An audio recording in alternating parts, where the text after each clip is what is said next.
Hi friends, thank you for tuning into my YouTube channel. I'm going to do a quick tutorial on how to do ribbed crochet stitches.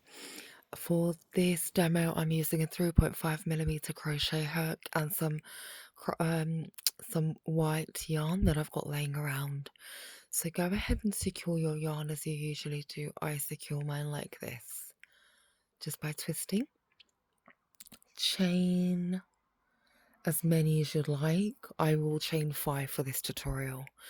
2, 3, 4, 5. We're going to go ahead and single crochet starting from the first chain here. So single crochet all the way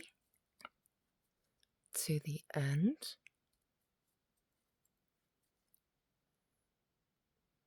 And now this is where we start to do the ribbing.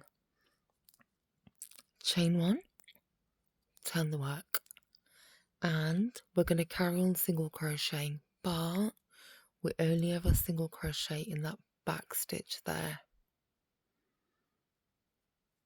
not the front post, just the back chain there. And we do that all the way to the end, like this. Chain 1, turn the work around, and we carry that on, and we continue to single crochet in the back post, like this.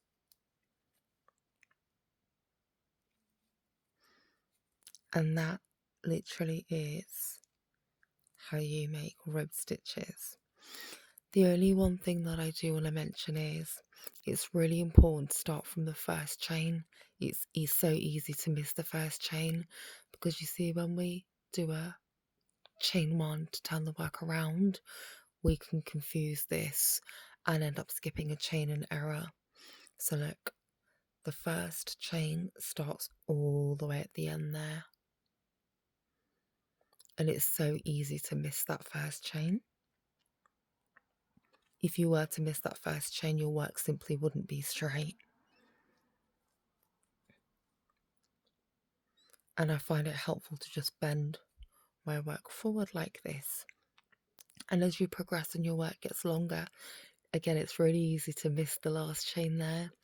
So if we turn our work like that, it's really clear to see that we're missing a single crochet there. But if we go like this, it's really easy to miss it. So just bring that forward, and that hidden chain is sitting right there. Again, chain 1, turn the work around, and carry that on. And I'm just going to show you what this looks like from a little bit of a distance. Can you see how that's ribbed now? This is the back side, this is the front side, and that's what it looks like. And you can attach this to any project, whether it's cuffs on a cardigan, or even if you're making loads of these to make a cardigan or a blanket. It's just got a very, very nice stretchy effect to it. I hope this tutorial was helpful for you. Please subscribe. It doesn't cost you anything to subscribe, but it means the absolute world to me. Thanks so much for watching, and have a blessed day. Bye.